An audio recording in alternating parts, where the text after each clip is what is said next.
And it's a ticket talking Mazda for the biggest. That's a comma and a comma and a comma. Gotta get it. And it's a ticket talking Mazda for the biggest. That's a comma and a comma and a comma. Gotta get it. A comma and a comma and a comma. Gotta get it. Comma and a comma. Gotta get it. And it's a ticket talking Mazda for the biggest. That's a comma and a comma and a comma. Gotta get it. A comma and a comma and a comma. Gotta get it. Comma and a. Okay, and we are live. So as promised, I've been bringing on all of the panelists for the Raise Your Authority Leadership Summit.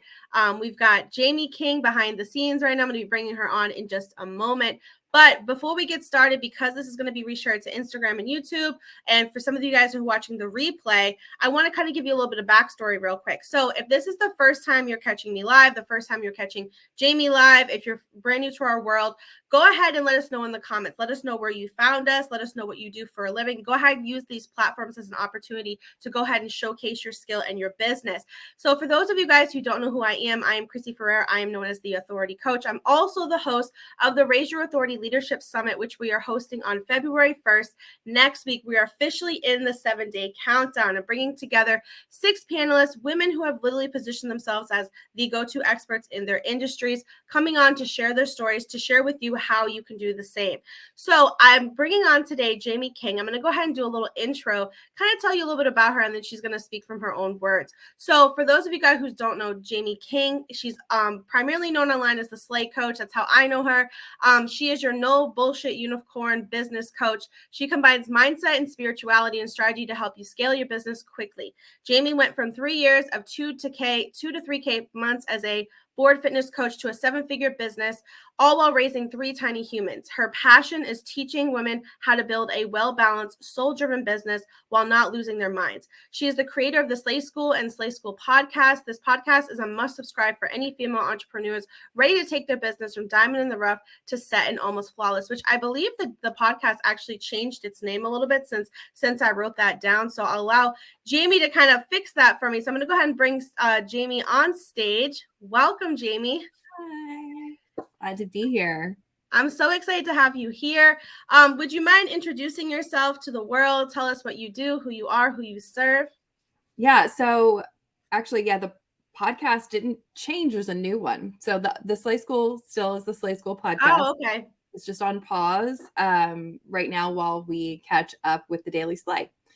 So I am just a mom who's built, I've sold millions of dollars worth of education and consulting on the internet by building a personal brand and being authentically myself, speaking truth to power, but also by just using ethical and psychology-driven marketing and branding. And so I've been doing this now for this online business thing for 8.5 years. I've been doing the Slay Coach, the Slay Brands, which also is we have a done-for-you marketing agency. We also have the Slay School, which is an online business school for course creators and coaches.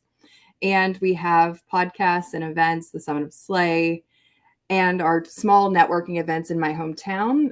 And I also coach volleyball, and I'm a mom with ADHD, and I have a dyslexic kid, and I'm a present parent. We homeschooled for years. And so I hit every goal I'd ever set out for myself. I also have an interview with Forbes this week to be a contributor, and super excited about that. I'm a writer. I'm working on my book, but I care about being a mom first. And it's why I teach funnel building and course creation for passive income purposes, because I want to be a present parent first. I chased all the success. I hit every rung of every ladder of every goal I'd ever set for myself, and it didn't make me feel the way I thought they would.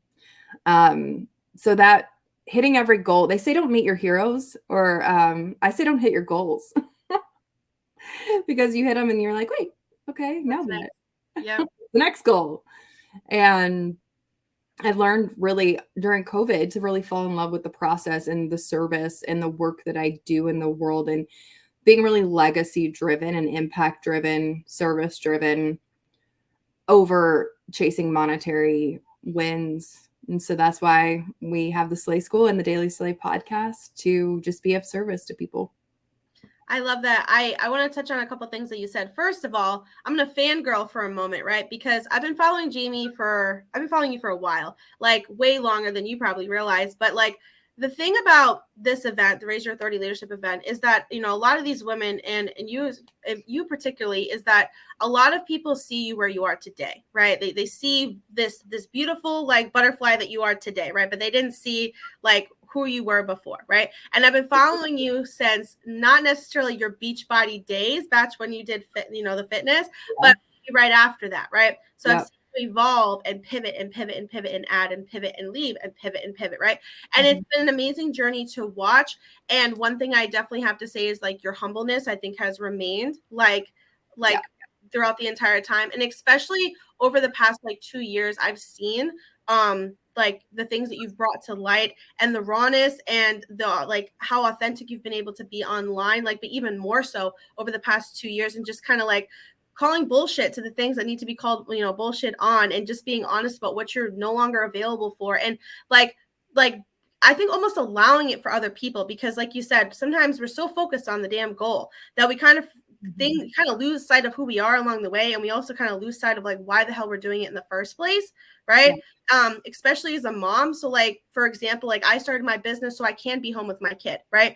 And it got to a point in my business where there was a lot of opportunities where like it was pulling me away from my kid, right? And it like I had to kind of sit and think to myself, what is my actual priorities? Is it the priorities of everybody I'm surrounding myself with, and that's what they're doing, and that's what they're telling me I should do if I want to get to this level of success? Or do I need to set my own path for what I really want, right? And I respect that about you, because you're doing that, and it's pretty amazing to see the way you have been able to balance the mom life and the fame that comes with being an authority in your industry. Yeah, and I didn't seek out fame, but it happened, and I didn't like it. I didn't like the pedestal, especially the first Summit of Slay. It was a very strange experience, having hundreds of women just like want to take pictures with you, and it was just a weird experience for me. That I don't feel comfortable. I'm an extrovert, but I don't feel comfortable in a crowd. I only feel comfortable on stage. And I've always been like really comfortable with public speaking and motivating and inspiring and teaching. And so I've been doing this for a very long time. I've been motivational speaking even in my corporate job. So I've been doing this since I was like 21, so like 15 years.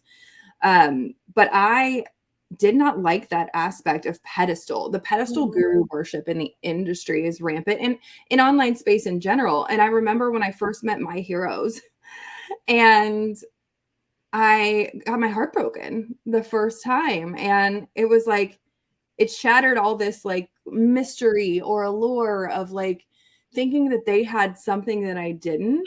Yeah. So it was eye-opening and earth-shattering when you find out that your heroes are human and flawed.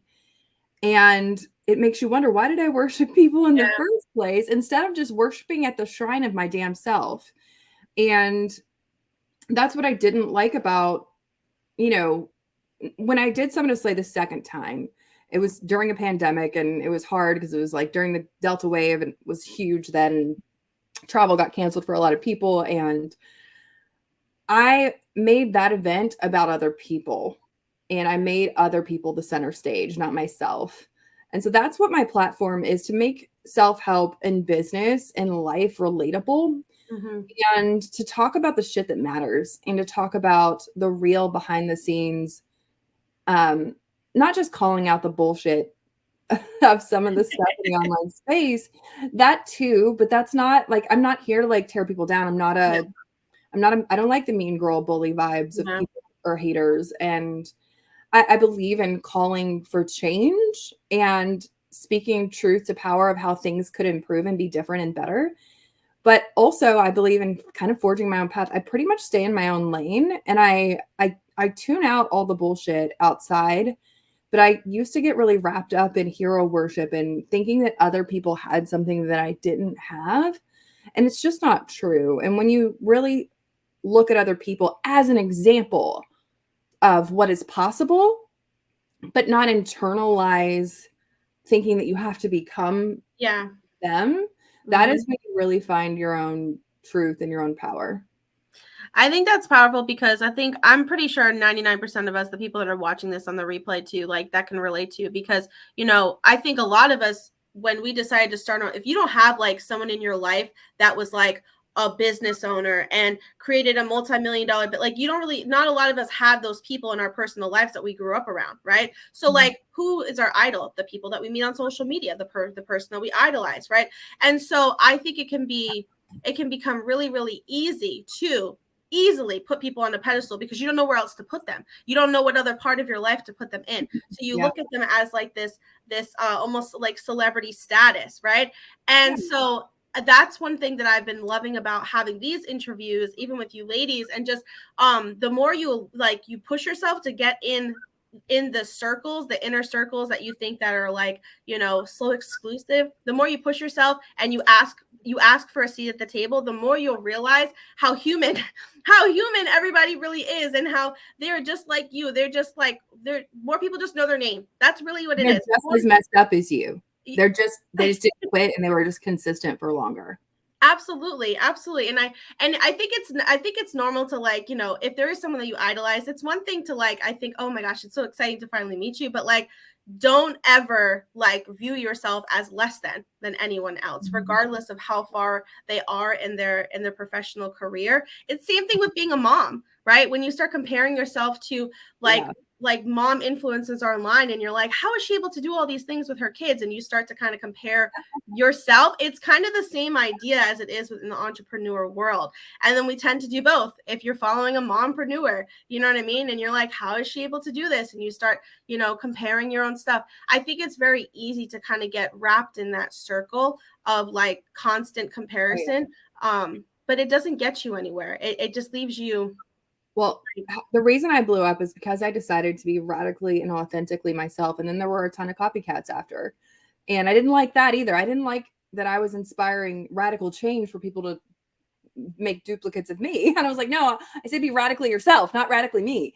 And so like that, it was scary. When I called myself the slay coach, no one was using terms like that. They weren't saying the this person, the this queen, the this coach, that coach. It, like, nobody did that then. People were like, Sarah Smith coaching. Yep.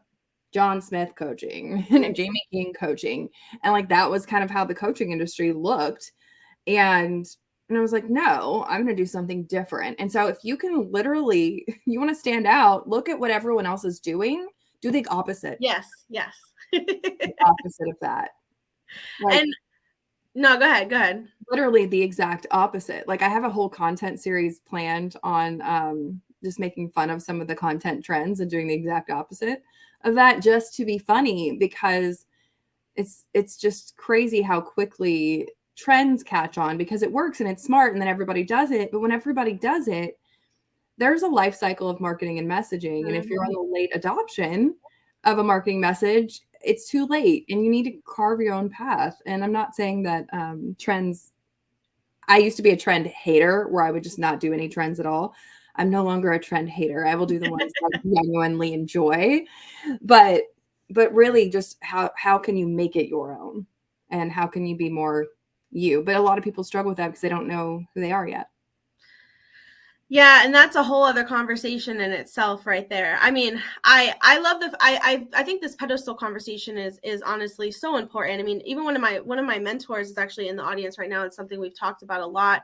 And because that was something I personally struggled with for a really long time, right? Trying to find my place and comparing myself to other people and you know, putting people on a pedestal. But the more you allow, like I said, the more you allow yourself to actually have these conversations with people and ask them, like me reaching out to you, asking you to be on this panel, right?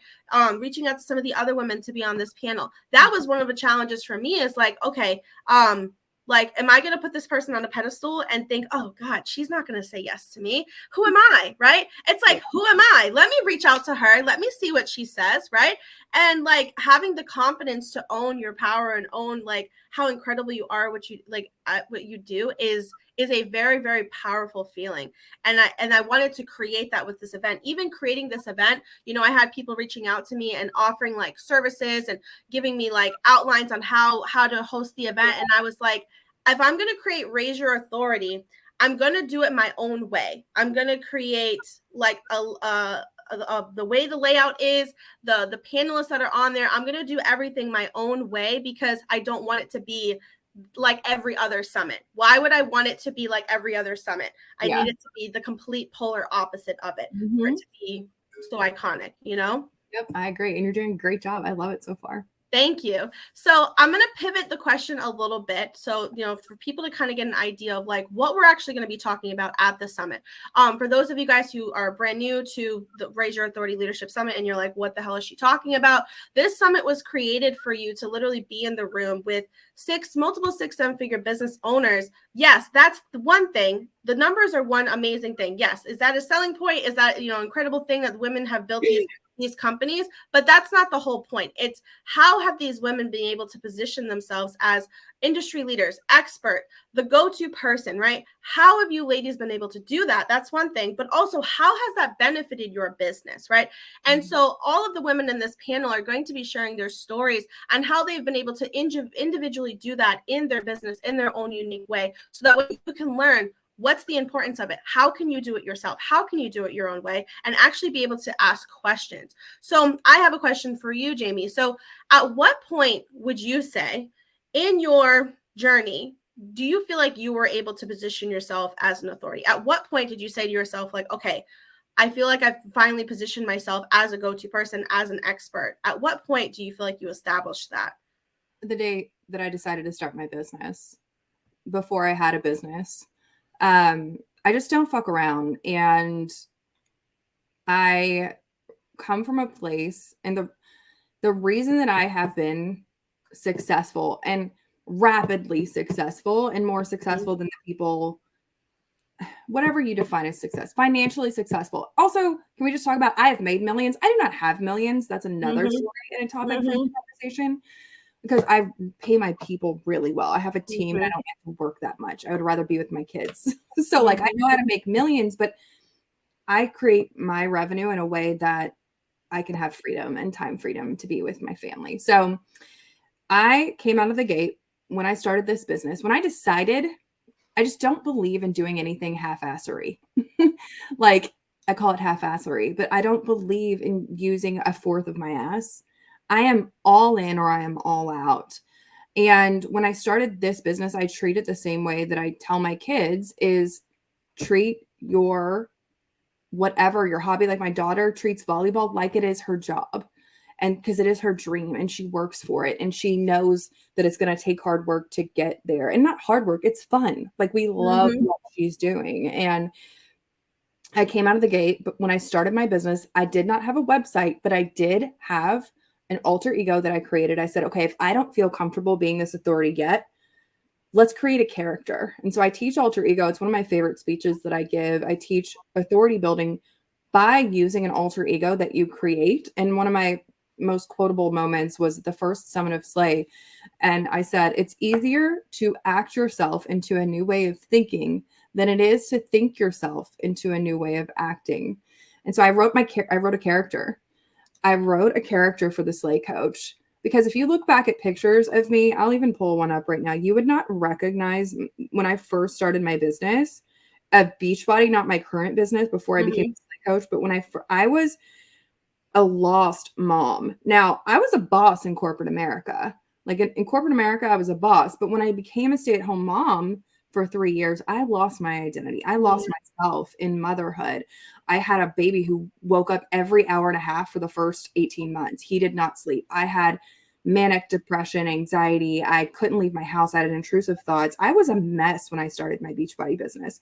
And so like, if you look at the person that I was versus the person that is here in front of you today, like, obviously I was doing like fitness stuff. So I posted like my fitness photos all the time, but who is that? That's not the hot girl that I was in high school or right after high school. You know what I mean? Like I assimilated to what I thought a mother of two looked like. Like I thought, okay, well, I need to dress more professional. Postpartum is awful. Oh my God. Like it's like, ugh. And I only really had it really bad with my son, because I've had 3 kids, but it wasn't bad until my son. I said, boys try to like and they try to take everything from me. So like my boy broke my heart in like a million pieces and opened my heart in a million ways. And so I was not the person that I once knew. So it's not that I was always like that. That was a period in my life where I was like that. I assumed this identity of, well, I'm just a mom. I'm just a stay-at-home mom. Mm-hmm. And I just live for my kid. And Yep. that was not an example that I wanted my children to live by. And so when I started this, I decided that people were going to take me really fucking seriously. And they weren't. I was going to be so undeniably good because I knew that how much business experience I had. I had been managing businesses since I was 19 and running businesses since I was 19 years old. So I knew my shit and I decided to own that. Now, if you don't know your shit yet, go study with somebody, go intern, go learn your shit, go take a certification or a course. Like, you have to be able to own your knowledge, for one, your knowledge base. And if you're not there yet, own where you are. Own where you are and go get more skills. Go get more skills, go get more experience. And then if you already have the experience, though, it's an ownership thing of deciding to take you seriously, because no one's going to take you more seriously than you do. And if you don't take yourself seriously, nobody else will. So I hired an assistant before I had any clients. I didn't have a single paying client, and I had an assistant signing my emails, say, this is Jamie's executive assistant. And like, I had an assistant and I paid $1,000 a month for a mastermind, and I had no money coming in. Like, I mean, I had my Beachbody money, which was a couple grand a month, but like, I wasn't, I had to eat off of that too. Yeah. Like, I just decided, and I know it's so corny when people say it, like, I just made a decision. No, I crafted an alter ego. I'm not brave enough yet, but the slate coach is. How does she walk? How does she talk? How does she walk into a room? What does she wear? How does she introduce herself? When I went to the first big conference that I'd ever gone to, was Angie Lee's Pays to Be Brave. And everyone there was like, why aren't you on stage? I thought you were speaking. I wore a shirt that said the Slay Coach. I had just started my business 9 months before that. And everyone thought I'd been around for a long time, because I had made a lot of money in the first year, and everybody was like, oh, she's been slaying this for years. I'm like, nah, bitch, I'm new too. So, yeah. I mean, I'm over here smiling so much because I did something kind of similar like 4 years ago, where I decided, because my real name is Christina. So I decided that I am like channeling in my alter ego, which is Chrissy. Chrissy has this bold personality. Chrissy is on stage. Chrissy is making these deals, these contracts. Christina was terrified to stand in front of a classroom in college. Like, Christina is like not smart enough, you know? And so I had to, like, all these negative thoughts I had around myself, I created to create this alter ego of Chrissy. What does Chrissy do? And recently, only recently though, over the past like year, was I able to really start, like, it's almost like embodying who you want to be now, before you're even ready. Like you said, before you're even ready, before you even know the whole damn plan, like, just embodying that person now. And I love that, because I think anyone who's watching this now, like, this is kind of like your sign that if you envision yourself doing something, just start doing it. Like, don't wait for things to be perfect. Don't wait for you to be making a certain amount of money. Like, if it's what you want, you have to start bodying it now, because when you get there, shit's gonna explode.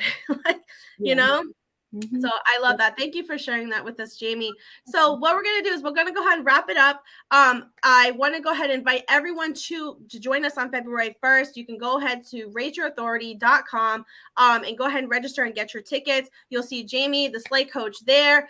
Jamie, if they want to find you anywhere else, where is like the main social media channel? I did tag it one above, but what's the main social media channel they can find you at? The Daily Slay podcast, you're going to get me every single day, and some really badass interviews from like really cool people. So that is my mission. My heart-centered mission is 365 days of podcasting. So I'm a crazy person because I don't do anything with half of my ass. So I'm going hard on this new podcast for a year. I mean, we've already got thousands of downloads in the first 2 weeks.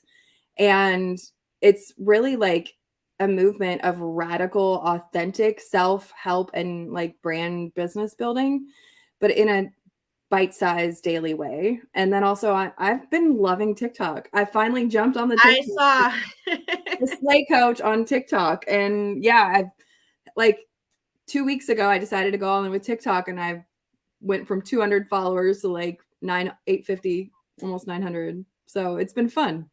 I will say I loved your ADHD episode last week. So good. Some great The most tips. downloaded one is that one. Oh, really? Oh, well, no one. It's really, really good. Super relatable. So if any of you guys have ADHD, or maybe you think you have ADHD and you're wondering, do you know what inspired that podcast? Not that specific episode.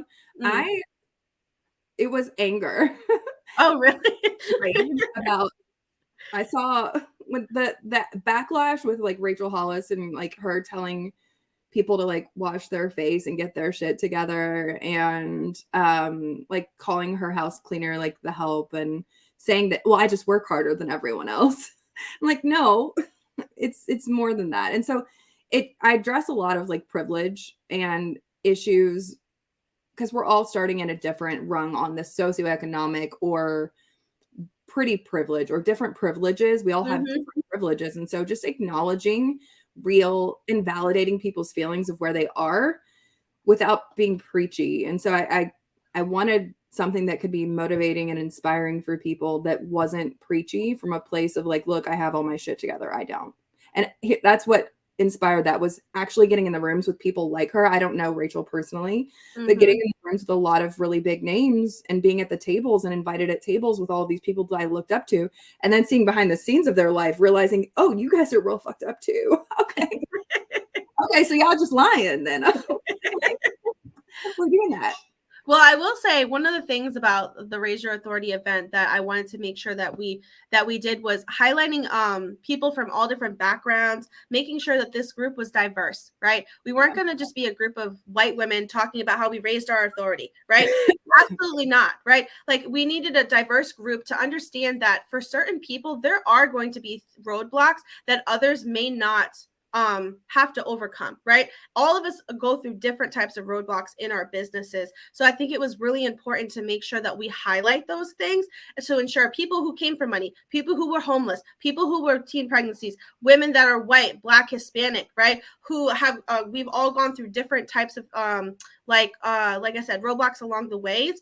And some of us have had certain privileges that others haven't, right? And bringing those to light and just being really honest, I think is going to be the most authentic way and the most impactful way for us to be able to help people really raise their authority in their lives and their business. So thank you for highlighting that, and go subscribe to her podcast. It's really, really good.